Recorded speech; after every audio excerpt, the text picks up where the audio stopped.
Thanks so much. Thanks so much, Frank. All right. Who has some questions about Frank's new collection, his poems, writing during the time of COVID and the plague? Um, we have some thank you very much. We have the order form here. Thank you, Katerina. Glad to see you, poet. So do we have any additional questions? Any general questions for Professor Walker? I have one briefly, if that's okay. Yeah, that's great. Thanks.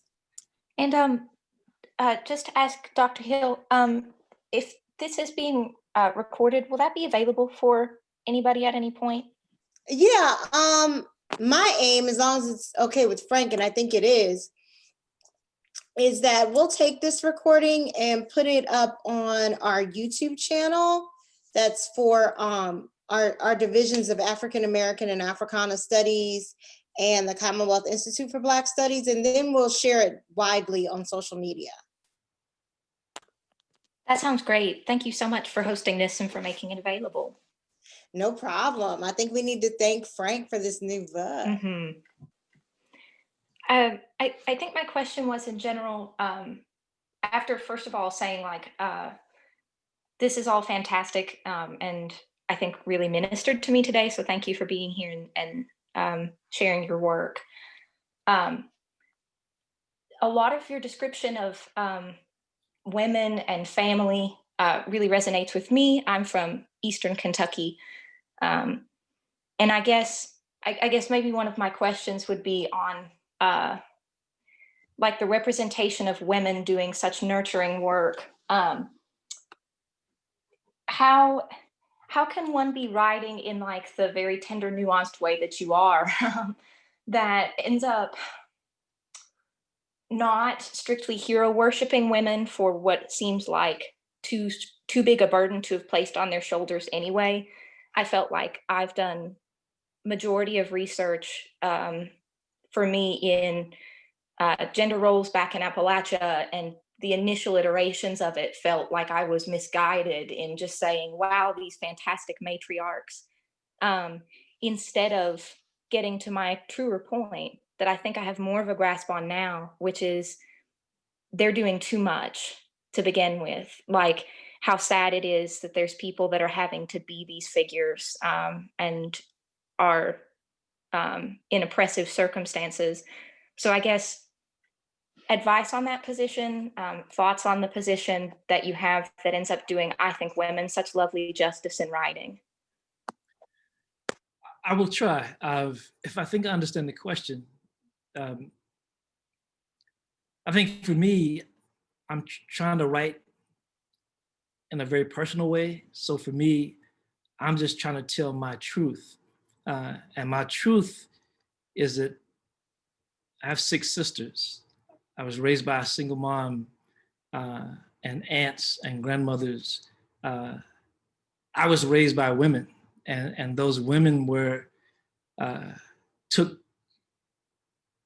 responsibility for my development. My morals and character and sense of right and wrong all came from those women. My mother was my first teacher. So I think for me, I think less about trying to write this big thing that represents this larger thing that could be interpreted in multiple ways, and just focus on talking about what I know and what I remember and what it felt like. And what I found is that the personal is not that far from the universal if it's really, really true. One of the common things that happens for me at readings, no matter what the subject is, I remember reading a poem about 2 of my aunts that both had died from cancer. And they were specifically about those 2 women. But every time I read that poem in person, in public, somebody would come up to me afterwards and thank me for that poem because they felt like it was connected to their own personal loss, their recent loss, wherever they were in that situation gave them a way to deal with it, or, made their own reality, palatable and manageable. And it had been articulated inside the body of that poem for them. So I really appreciated what that moment taught me every time it happened, that no matter how close to the bone or how personal we try to make our own work, that it's a good thing when it can be stepped into by other people from different lives, if they look at it and recognize something that is truth, because of its own authenticity.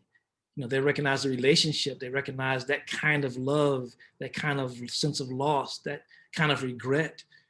So for them, they recognize it, and that poem becomes theirs too. When we teach poetry, I talk about density, allowing a poem to not specifically just mean one thing and try to limit that, to leave it open enough so that other people can enter it, and eventually own it as well as you. I think that if we're really doing poetry justice, we're not just writing for ourselves. We're writing not necessarily for an audience, but we're writing for a larger us. And that poem and the sharing of it is not a real thing until we conceive of it, write it, share it out loud, have it received, and have somebody respond to it. To me, that's what a poem is. It incorporates that entire process of exchange. Otherwise, you're just in your house journaling for yourself, to yourself, just for yourself. I don't think that's poetry. I think that's therapy, maybe how you keep yourself alive, but it doesn't do the work that poetry is designed to do. I hope that makes sense. Yes, absolutely. And I think you do a great job of paying testament to people and painting relatable pictures. Thank you so much. Thank you for listening closely. Hi, Professor Walker. Shanita Jackson has a question. Shanita, can you chime in? Yes. Hey, Professor. Poet. Hey, poet. I was wondering, on the DJ poem, you say no justice, no peace, like the protest chant where like one is the no and KNOW and the other one is the NO. I was just wondering if that back and forth between those two different no's were repeated throughout the poem. Just once in the heart of the poem, the KNOW and the NO. That whole stanza, in fact, plays with no and also plays with justice and turns it into just ICE, as in capital ICE, immigration folks, and then just us. Richard Pryor used to say that, I went down to the courthouse looking for justice, and that's all I found, just us. So that kind of extension of justice, or the idea of justice and peace, is really examined in the middle of that poem. It sounds the same when you hear it, I think, but I think when you see it on the page and you see what the words are doing and trying to do, that's where the craft comes in. I think that, that is something I was intentionally trying to do, so that I'm not just writing something that's wonderful to hear, hopefully, but something that can be instructive to other poets when they see it on the page and they see that, there's a conscious effort to do things inside the lines and on and subsequent lines, and that is also a poem to look at, and hopefully, inform people that hearing it out loud is only half the meat on the bone, that you really, to fully consume it, that you should have it in front of you when you read it. I think my publishers on here, one of the things that we're doing to help publicize the book is that, we're inviting people to record themselves reading one of the poems from the collection, and then posting it online and sending a link to the publisher. And then we're going to judge them and give some books away from the presses, huge warehouse of books. You get to choose your own.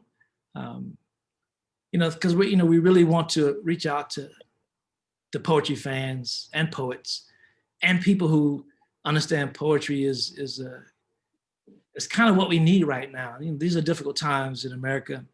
A lot of people are grieving for different reasons, but I think in a lot of cases, poetry is like a balm, depending on what you're reading and who wrote it, or can be at least.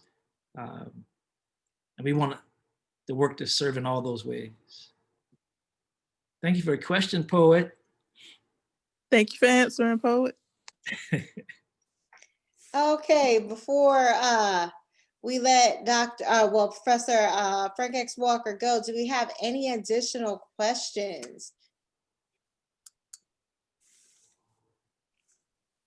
I don't see any questions. I'm sure there are lots of questions, but I'm sure people are a little shy today. Professor Walker, I want to thank you for that reading. Many people called the reading in the chat a healing balm for this very stressful day. I want to thank you for giving us a bit of reprieve from some of the activities that may be spoiling our psyches with insanity.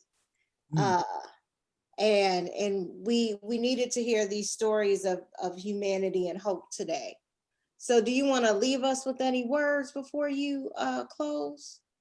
Well, I'll just say thank you for the opportunity to serve, and that and a big thank you to my wife, who convinced me to not change my mind about, after the end of last night's elections. I was like, I can't do a reading tomorrow. I'm just not in the emotional space for that. And she, in only a few words, convinced me that, no, this is exactly the time to share poetry. And so I'm here and not backing out of it for all those reasons. But thank you. Thank Shauna for all of us, because Shauna not only encouraged you, but in ministering to you, she helped us. Right. Then we all helped each other. Yeah. Y'all stay strong, stay good to each other. Believe in poetry. Believe in poetry. All right, thanks. Bye. Bye.